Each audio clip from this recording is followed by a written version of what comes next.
여러분 평안하셨나요? 여러분과 이제 한 몇 주 동안 품격 있는 그리스도인에 대한 얘기를 조금 나누려고 합니다.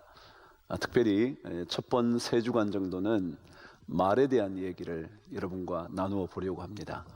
조금 더 생각해 볼 수 있는 기회가 있으면 좋을 것 같아요. 성경은 믿음으로 그대로 받아들이는 것이지만 묵상하면 할수록 그 믿음에 묵상의 깊이가 더해져서 믿음을 견고하게 하고 믿음에 대한 새로운 결단을 할 수 있도록 해주는 것 같습니다. 그래서 조금은 하나님의 말씀을 들을 때 조금 더 깊이 생각해보는 훈련을 가진다면 훨씬 더 말씀이 여러분의 것이 될 수 있으리라 생각합니다. 여러분, 말 잘하는 분을 보신 적이 있으신가요? 만나보셨겠죠. 그 사람과 말을 나눌 때 어떤 느낌이 드셨나요? 어떤 말을 할 때 그분에게서 존경심이 간다든지 혹은 아니면 천박함이 느껴진다든지 그런 거 경험해 보셨죠? 그렇습니다. 말 하나에 우리는 그 사람의 됨됨이와 그 사람의 인격까지도 우리는 건져내 볼 수 있다고 생각이 들 때가 많습니다. 심지어 좀 더 강조하자면 말하는 모습을 통해서 그 사람의 진면목을 알아차릴 수도 있겠다 싶은 때도 있습니다. 그래서 어떤 사람과 얘기할 때 마음이 평안해지고요, 어떤 사람과 얘기하면 갑자기 막 가슴이 답답해지고요, 어떤 사람과 얘기하면 여러 근심들이 가라앉고요, 또 어떤 사람과 말하다 보면 막 기뻐지기도 하고요. 그런 거잖아요, 그렇죠? 그러다 보면 이 말이라는 것이 실제로 참 우리 삶에 중요하다, 그런 생각이 들 때가 많이 있는 것 같습니다. 여러분, 혹시 성경 속에도 지도자들이 등장할 때, 리더들이 등장할 때면 말의 이야기들이 간간히 언급될 때가 있는 것 같아요. 모세에게도 하나님께서 이스라엘 백성을 인도하는 지도자로 임무를 맡겨주시자 그가 제일 먼저 한 이야기가 이런 것이었습니다. 하나님, 저는 원래 말을 잘 못합니다. 그래요? 아마도 말이 리더의 중요한 요소라 생각했던 것 같아요. 예레미야도 마찬가지입니다. 하나님의 말씀을 선포하는 선지자로 세움을 받게 되자 예레미야가 그렇게 말하잖아요. 하나님, 저는 말하는 것이 어린아이 같습니다. 어떻게 제가 이 백성들에게 하나님의 말씀을 전하겠습니까? 라고 말하는 것을 보면 아마도 말에는 리더십의 어떤 중요한 요소를 담고 있지 않을까 생각이 듭니다. 그 사람이 어떤 때에 어떤 말을, 어떤 용어를 사용하느냐에 따라 그 말의 깊이와 능력과 파괴력 그리고 영향력이 담겨져 있지 않을까 생각이 드는 거죠. 그래서 성경은 우리가 말에 실수가 없으면 온전한 사람이다, 그런 표현을 자주 씁니다. 말에 실수가 없으면 온전해진다. 사실 주님께서 우리 그리스도인들에게 하나님께서 온전하신 것처럼 너희도 온전하라 라고 말씀할 때 많잖아요. 근데 그 온전함이 오늘 방금 여러분 들으신 것처럼 말에 실수가 없으면 온전하다 라는 말과 연결 지어 본다면 말에 조금 더 신경을 써봐야 하지 않을까 충분히 생각해낼 수 있을 겁니다. 그러니까 말을 통해서 우리는 그리스도인으로서 조금 더 온전한 삶으로 나아갈 수 있지 않을까 생각을 하게 되는 거죠. 자, 그렇다면 이 온전한 말을 하는 일, 어떤 일이 우리에게 필요할까 생각을 한번 시작해 보도록 하죠. 이 말에 대한 이야기는 야고보 사도가 이렇게 언급을 하는 내용과 연결이 되어 있습니다.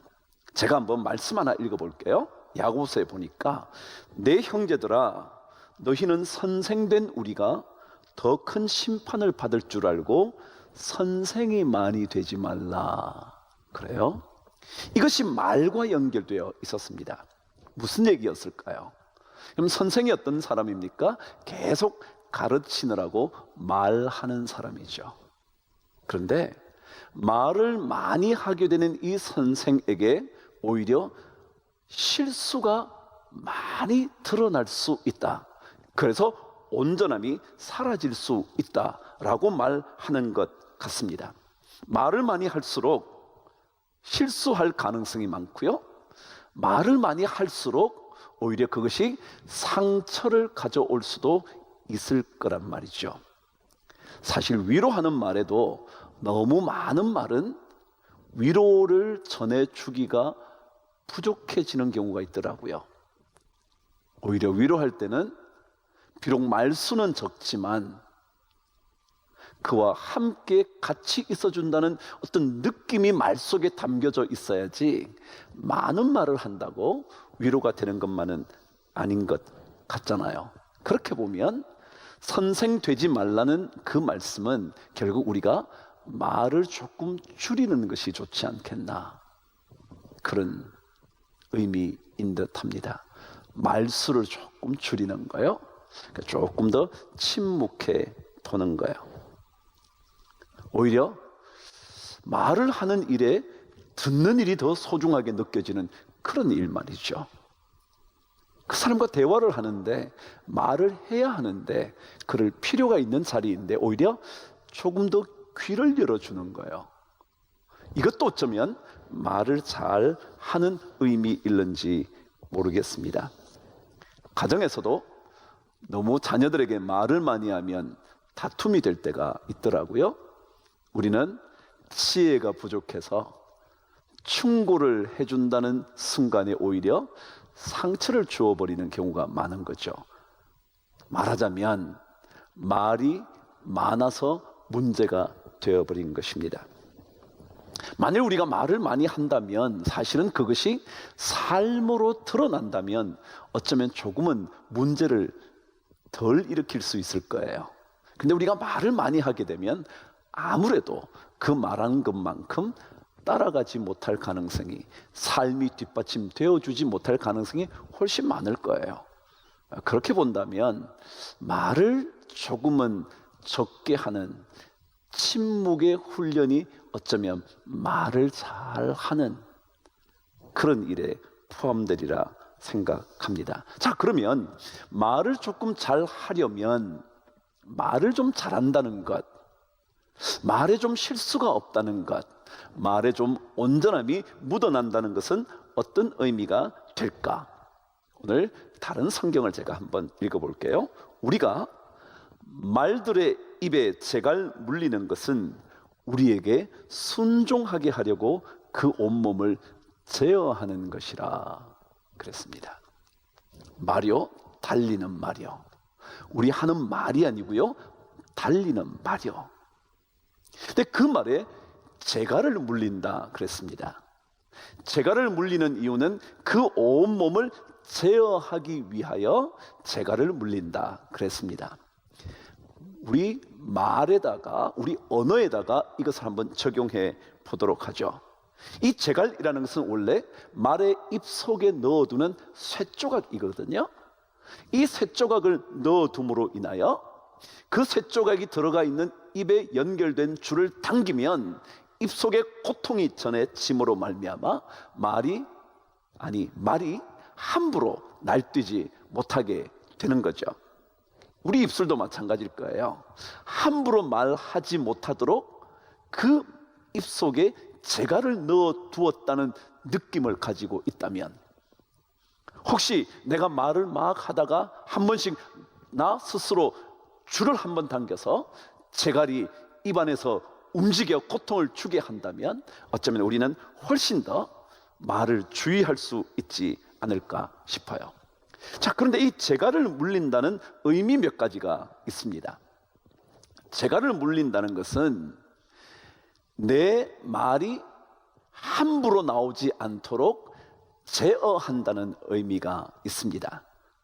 함부로 나오지 못하도록 줄을 당겨서 입속에 고통을 주어서, 그래서 함부로 말을 내뱉지 못하도록 하는 거죠.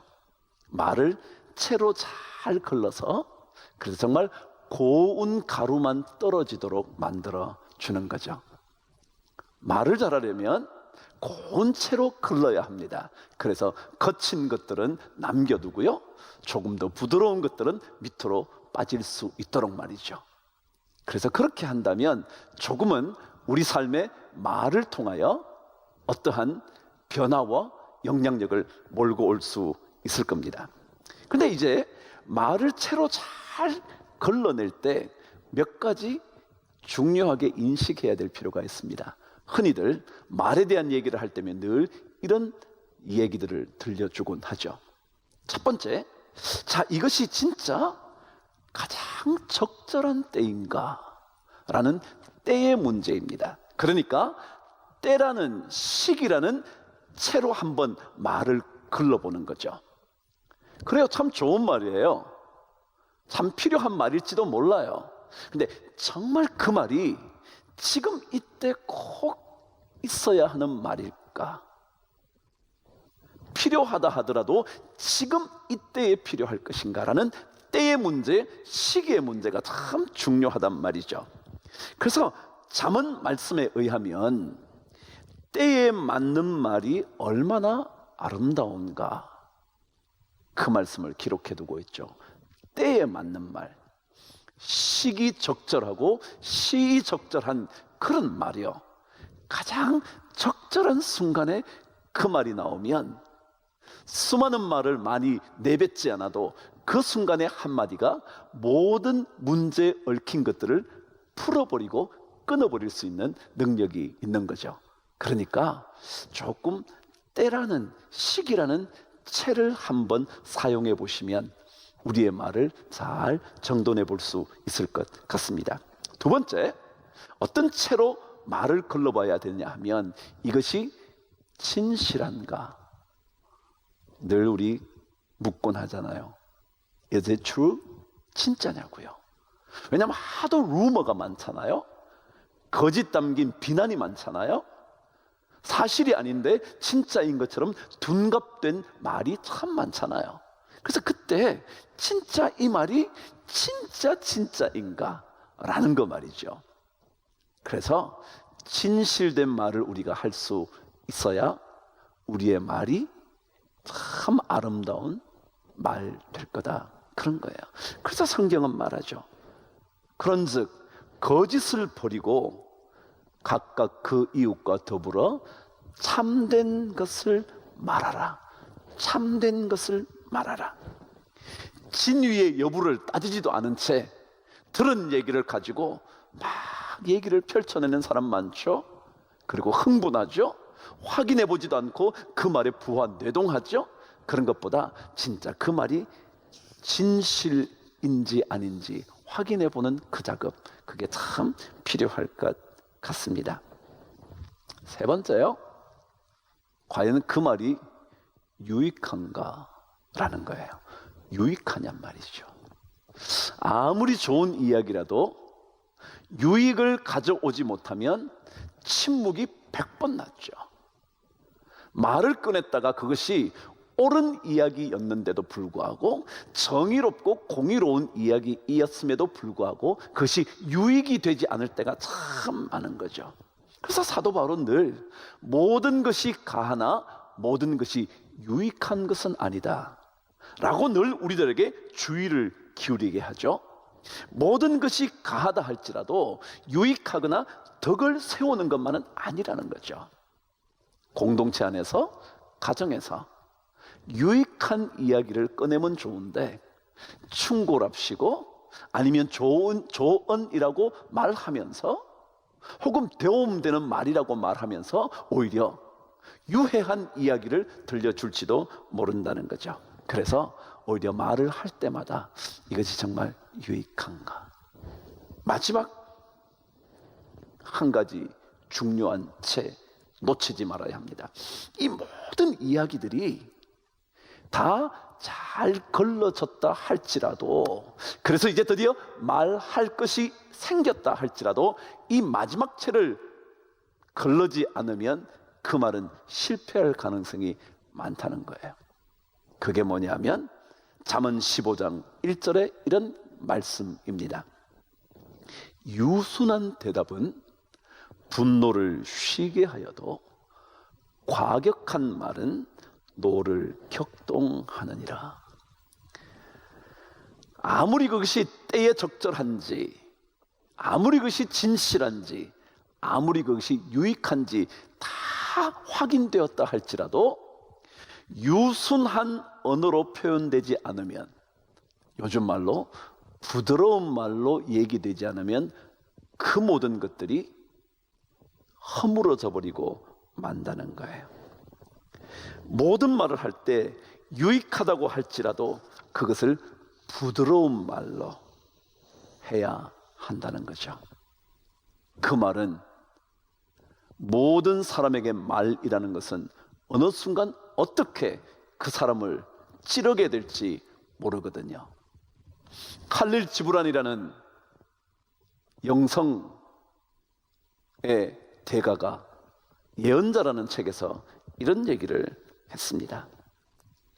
내 활이 당긴 무수한 화살이 기어이 내 가슴을 찾아오는구나. 여러분, 말은요 마치 화살 같다는 거예요. 그래서 우리가 당긴 화살이 수없이 우리를 통하여 날아가게 되는데, 사실은 그것이 다 내게로 되돌아올지 모른다는 거예요. 여러분, 말에는요 파장이 있습니다. 파장이 있다는 말은 소리로 전달되면서 그것이 목소리로만 가지고도 그 사람이 어느 때의 연령인지, 그리고 어떠한 감정을 가지고 있는지 목소리만 들어도 알 수 있다잖아요. 그래서 이 파장은 소리가 맞부딪히는 거기에 파급 효과가 있습니다. 그러니까 말에는 에너지가 있단 말이죠. 그러니까 부드럽게 하는 말이 어떤 에너지를 갖고 있다는 거죠. 과격하게 말을 하면 그것도 에너지가 있단 말이죠. 그래서 어쩌면 과격한 말의 에너지가 모든 것을 허물어뜨릴 만큼 강력할 수 있고요, 부드러운 그 말의 에너지가 그 사람의 마음을 녹여서 새로운 결단을 할 수도 있게 한다는 거죠. 그러니까 그 말 속에 어쩌면 영적인 파워가 담겨져 있을지 모르는 거죠. 주님은 어떤 곳을 갔을 때, 어떤 집에 들어갔을 때 그 가정에 평안을 빌라고 말합니다. 어떻게 빌까요? 말로 비는 거겠죠. 당신 집안에 평안이 있기를 바랍니다. 그 평안을 빈 것이 받을 만한 사람이라면 그 평안이 그대로 작동을 한다는 거예요. 근데 만일 그 가정이 받을 만하지 않다면 그 평안을 빈 말이 자기에게 다 되돌아온다는 거예요. 방금 말했잖아요. 칼릴 지브란이 내가 당긴 화살이, 수많은 화살이 다 내게로 돌아온다고요. 말은 칼로 찌르는 파급 효과가 있기도 하지만 동시에 그 말이 모든 사람의 마음을 평안하게 바꾸어 놓을 수도 있다는 거죠. 말 한번 여러분 잘해보시면 어떨까요? 그 말 한번 어떻게 하면 잘할 수 있을지 고민해 보시면 어떨까요? 때에 맞춰서 말하는 훈련을 쌓으시면 어떨까요? 그러나 그 무엇보다 부드럽게 말하는 훈련 조금 더 해보면 어떨까요? 상처가 될 만한 이 얘기보다, 차가운 그 말보다 따뜻한 말이요. 미국의 이야기죠. 벌써 한참 전 얘기입니다. 1988년에 대통령 선거에서 공화당 후보와 민주당 후보의 토론에서 이런 놀라운 일이 있었습니다. 공화당 대선 주자였던 조지 부시라는 사람과 민주당의 주자였던 마이클 듀카키스의 대담이었습니다. TV 토론이었죠. 근데 그때 한 주제가 뭐였냐면 사형제도에 관한 것이었습니다. 정말 사형이 존속되어야 할 것인지 아니면 폐지해야 할 것인지. 부시 쪽은 그렇게 말했습니다. 더 큰 악을 거리낌 없이 저지르는 일을 막기 위해서는 사형제도가 필요하지 않겠냐 싶다고. 근데 그때 민주당 쪽의 입장은 생명을 없애는 이 사형제도는 반드시 폐지해야 한다고 생각하던 당이었습니다. 그래서 묻습니다. 만일 당신 아내가 성폭행을 당한 뒤 살해되었다고 해도 당신은 그 살인자를 사형시키는 것에 대하여 반대하시나요? 그런데 마이클 듀카키스가 그 말을 듣자마자 네, 그럼에도 사형 집행을 저는 반대합니다. 그래요. 생명을 빼앗는 일, 안 좋은 일일 거예요. 근데 그때 마이클 듀카키스의 그 말, 그럼에도 저는 사형 집행에 반대합니다 라는 말을 내뱉었는데, 그 말로 인하여 많은 국민들의 마음속에 마이클 듀카키스가 참 차가운 사람이라는 이미지를 심어줬다는 거예요. 참 차가운 이미지, 냉혈한 같은 이미지를 심어줬다는 거예요. 사형 제도를 폐지해야 한다고 말하는 그 사람에게 오히려 더 차가움을 느꼈다는 거예요. 만일 그때 그가 이렇게 말을 했다면, 사랑하는 사람을 잃어버리는 것이 얼마나 가슴 아픈 줄 알기에 저는 여전히 사형제도를 저는 반대합니다 라고 말했다면, 사랑하는 사람을 잃는 일이 얼마나 가슴 아픈 일인 줄 내가 알기 때문에 이 사형제도 여전히 폐지되어야 한다 생각한다고 말했다면, 그는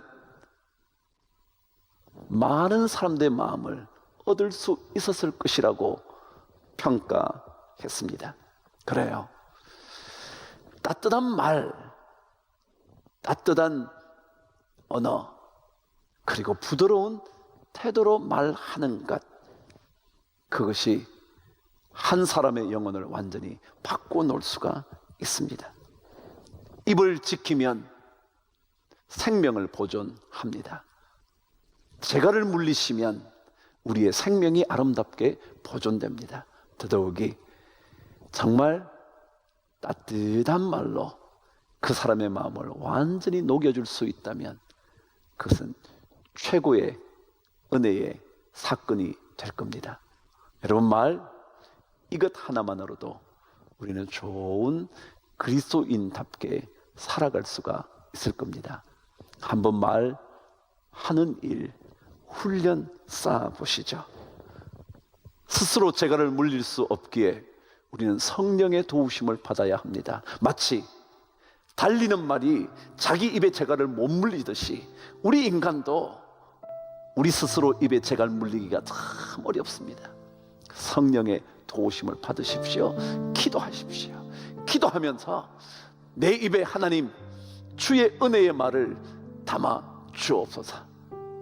주의 부드러운 그 말을 내 영혼 속에 담아 주셔서 내 말을 듣는 그 누군가가 슬픔에서 살아나고 고통에서 일어서고 절망에서 소망을 발견하고 그리고 죽음의 현장에서 생명을 꿈꾸게 되는 놀라운 역사가 일어나게 하여 주옵소서.